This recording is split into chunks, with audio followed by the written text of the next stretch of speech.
हरे हरे महादेव शंभो बाबा सूत जी सोनक आदि ऋषि मुनियों के समीप तीर्थराज प्रयाग में ये कथा कह रहे हैं। यही कथा ब्रह्मलोक में ब्रह्मा जी सुना रहे हैं। यही कथा सनकादिक ऋषि संतों की सभा में सुना रहे हैं। बाबा सूत जी सोनक आदि ऋषि मुनियों से कथा श्रवण कराते हुए कहते हैं, ऋषि मंडल श्रेष्ठो, ये भगवत में कथा, हरि में कथा भगवान की कृपा से मिलती। ईश्वर की कृपा से ही जीव सुरबुद्धि भगवान ही देता है और वो जीव ही कार्य भगवान ही करवाते हैं, तभी करता है। सभी ऋषि मुनि गण श्रेष्ठ इस कथा को श्रवण करते हैं। दक्ष राजा का यज्ञ सफल हुआ। अब हमारा आपका ध्यान वहां ले जाते हैं जहां पर दो देवता पैदा किए भगवान शंकर, एक देवी और एक देवता। उनका क्या हुआ? कहते हैं दक्ष राजा के यज्ञ को विध्वंस करने के लिए वीरभद्र प्रकट हुए। दक्ष राजा के यज्ञ को विध्वंस करने के लिए मां काली प्रकट हुई, जिसको चंडिका, अंबिका, भवानी। तो ये दक्ष राजा के यज्ञ के विध्वंस के लिए मां काली, वीरभद्र प्रकट हुए।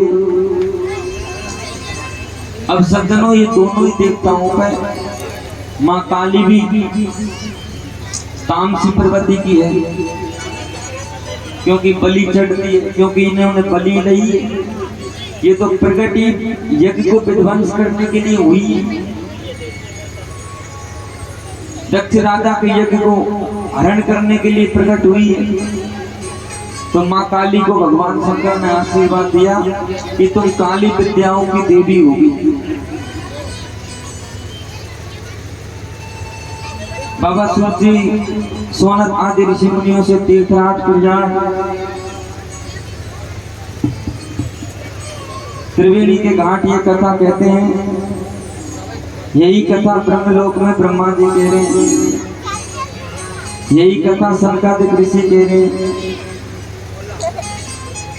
बाबा सूत जी कहते हैं कि वीरभद्र को भगवान शंकर ने आशीर्वाद दिया, हे वीरभद्र, तुमने जगत हित के लिए मेरी आज्ञा का पालन किया।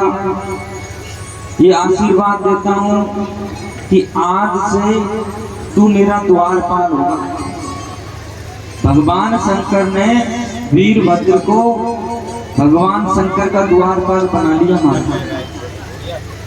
अब शंकर भगवान के शिवालय में हम जब प्रवेश करते हैं ना, शिव जी के घर में जाते हैं, तो पहले द्वारपाल से आज्ञा लेनी पड़ती। अगर किसी मंत्री से मिलना है तो उसके पीओ से आज्ञा लेनी पड़ती। पीओ साहब कृपा कर दे तो मंत्री से मिलन हो जाए, नहीं तो नहीं हो। ऐसे ही भगवान शंकर से मिलना है तो वीरभद्र की कृपा होना जरूरी है, जो द्वारपाल चौकी दे रहे हैं। शिवालय में जब हम प्रवेश करते हैं तो शिवालय के बाहर जो एक खंभ के रूप में स्थापित किया जाता है, वो द्वारपाल वीरभद्र है। वो वीरभद्र को वहां स्थापित किया। बाबा सूत जी सोनक आदि ऋषि मुनियों से कहते हैं, ऋषि मंडल श्रेष्ठो, भगवान शंकर ने द्वारपाल को अपना, वीरभद्र को अपना द्वारपाल माना और वीरभद्र को भी तपस्या करने की आज्ञा दी।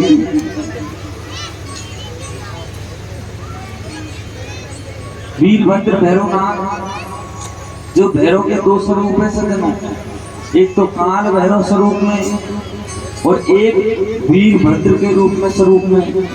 तो इनका वीरभद्र का विकराल रूप हुआ भैरव बाबा का। काल को हरने के लिए हुआ, तो वीरभद्र भैरव बाबा भैरवनाथ को भगवान शंकर ने अनेक आशीर्वाद दिया और भगवान शंकर ने इस वीरभद्र की वंदना भी करवाई देवताओं से, क्योंकि इनने भगवान शंकर की आज्ञा का पालन किया। वीरभद्र को आज्ञा दी कि तुम मेरे द्वार के बाहर बैठे रहो और यहीं बैठकर तपस्या करो, मेरे घर में आने से पहले तुमसे आज्ञा ली जाती है। अब भगवान शंकर के शिव पुराण में बैठे यानी शिव जी घर में, तो भैया शिव जी के घर में बैठे तो वीरभद्र से तो आज्ञा लेंगे। इस तरह वीरभद्र की पूजा हुई, वंदना हुई, स्तुति हुई।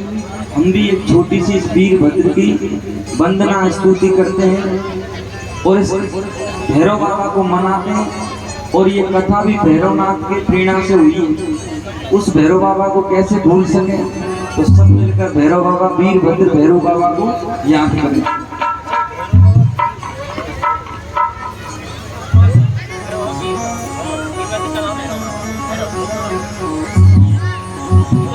हेलो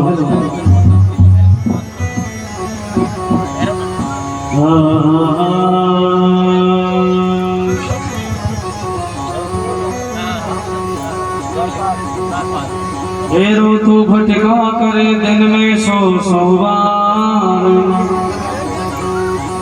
दाता ने सूता करे ओ बाबा देखो की मार। व्यवस्था के लिए एक दो भाई बीच में खड़ा रहे, ये बच्चे शैतानी करते हैं, इनको बिठावे और ये दोनों कैमराओं से दूर रखें।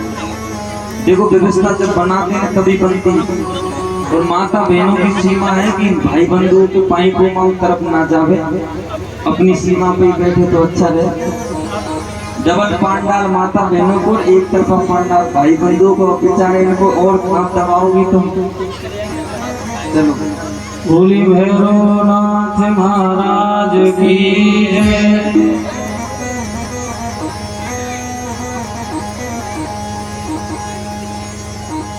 भैरव बाबा के दरबार में दुख दर्द मिटाए जाते हैं। दुनिया के सताए लोग यहाँ सीने से लगाए जाते हैं।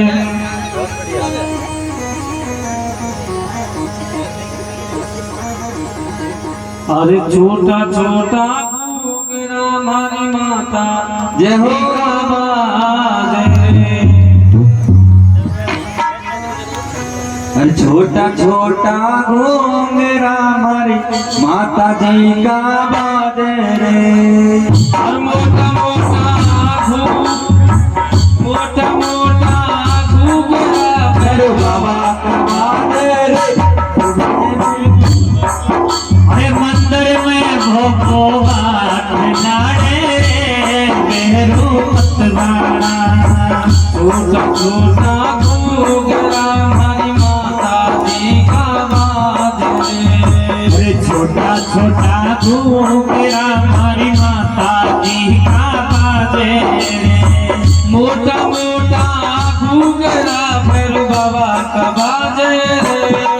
भैरव मतवाड़ा मंदिर में भोपो पाठ नाड़े मेरू मतवाड़ा।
खेलो पर चौबेरू जी रटत घमर में दियो रे ओ खेलो खेलो पर जो भैरू बाबा रणत हमर में दीजो रे खेलो खेलो पर चौबेरू जी